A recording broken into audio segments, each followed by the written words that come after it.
Welcome back. So at this point, we've now seen how to represent positive and negative numbers in a binary representation. And of course, the binary representation is the language of modern computers. So I just want to do a little bit more just to make sure we have a really firm understanding of this language, and then we'll start talking about computation. Let me remind you also again that we have different types of binary numbers. We have unsigned binary numbers, where if you have an n-bit binary number, you can represent from 0 to 2 to the n minus 1 positive integers, 0, 1, 2, 3, etc. If you have a signed representation, you use the first bit to represent sign. 0 is positive, 1 is negative. But we saw that that leads to some problems. Multiple zeros and bitwise addition doesn't seem to work out. So in fact, we're going to be using 2's complement for negative numbers. 0 in the first place is still positive, 1 in the first place is still negative, but the numbers have a different meaning, and we saw that this very nicely in the previous lecture gave rise to being able to do addition with 2's complement binary number, and everything works out very nicely. So just to make sure that we're all on the same page here, let's do a couple of exercises. And remember again that whenever I give you a binary number like this, I have to tell you how it is being represented.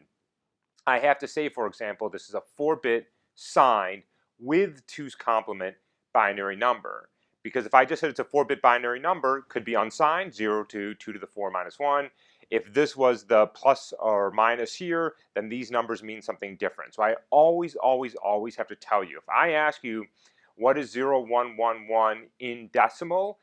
And that's all I ask you. You have to say, you have not given me enough information. I need information to be able to decode this. Okay, so if I tell you that this is a 4-bit signed using 2's complement binary number, what is that number in decimal? Okay, so let's think it through. What do we know about that position? That corresponds to the sign. If it's 0, it's a positive number, and if it's 1, it's negative. And if it's 1, not only is it a negative, but it's in that 2's complement representation, which we have to undo. But if it's positive, I'm home. I actually know what this number is. What is it? It's just 1 times 2 to the 0 plus 1 times 2 to the 1 plus 1 times 2 to the 2. So 4 plus 2 plus 1, okay, is equal to, of course, 7. Good. So if the n-bit sign 2's complement binary number starts with a 0, it's a positive number, you simply decipher all of the bits after that most significant bit. Now on the other hand, if it's 1011, now we have to do a little bit of work, because it's not enough to just take this number and try to convert it, because that's not the positive number. All right, so this one tells me it's negative, which means I have to undo the 2's complement. All right, how did I get 2's complement? I complement, flip the bits, add 1. How do I undo? I subtract 1 and I complement it again, and that's of course because the complement is its own inverse, because when I flip from 0 to 1, the way I go back is just flip from a 1 to a 0. All right, so let's do that. Let's subtract 1 from 1011. All right, well if I just put a 1 here and I subtract, that position goes to 0, so I get 1010. Let's flip the bits, so the 1 becomes a 0, the 0 becomes a 1, and now I have this.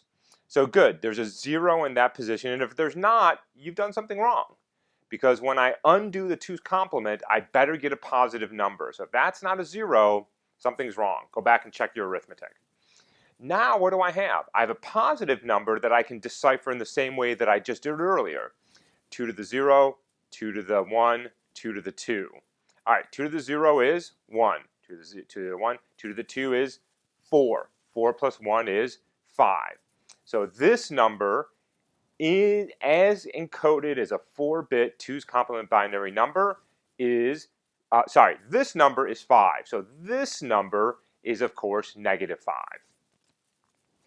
Okay, good. So practice that. Make sure you can go between binary numbers and decimal numbers, and make sure that you understand how this 2's complement with the adding and the subtracting and the complement works.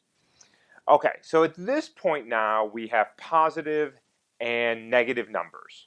Okay, and we have a couple ways of representing the negative, and we're going to stick with the 2's complement from now on. That is the representation we will be using. So obviously, if we're going to do computation, arithmetic, addition, subtraction, division, we need to also be able to encode fractional numbers. And I can actually spend a fair amount of time talking about that, but I'm not going to. And instead, I'm going to just mention very briefly how fractional numbers are represented in binary. And the way they're represented is with 1, 2, 3, 4, 5 parts. So there is a mantissa, which is plus or minus, that's 2 parts. There is the base, and then there is an exponent, which also has a plus or a minus. So 2 parts for the exponent, the actual exponent, and then whether it's positive or negative, and the mantissa, and whether it's positive or negative, and then a base. So for example, what do I mean by this? If I want to represent 1.0, I would have a mantissa of 1, the base would say be 10, and the exponent would be 0. If I want to do 0.1, then this exponent would be minus 1, and so on and so forth. So this is just good old-fashioned scientific notation. And notice why this is nice for representing fractional numbers is because that's an integer, and that's an integer, and I know how to do integers and bit binary numbers, and in fact I know how to do signed integers, and that's what that. So all I have to do is represent one signed integer, another signed integer, the mantissa and the exponent, and then whatever the base is. And once I've got that, I pack them all together, and I've got fractional numbers. Okay, good. So at this point now, we have enough of a language. There's a little bit more we could talk about, but I'm going to stop here because I want to get into the nature of computation. So at this point, we have the language of modern day computers, which is binary numbers. And we know how to represent positive numbers and negative numbers and fractional numbers. Okay? And now what we want to start asking ourselves is, how do I do computations? How do I build a calculator? Right? For example, how do I do in Excel spreadsheet add 2 numbers, subtract 2 numbers, divide 2 numbers, do modular division? And that's what we're going to see next is how do we go from this binary representation to actual computation. And what's going to be really magical here is how incredibly simple it is.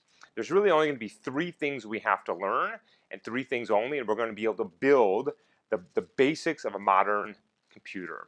Okay, we'll pick it up in a few minutes. See you soon.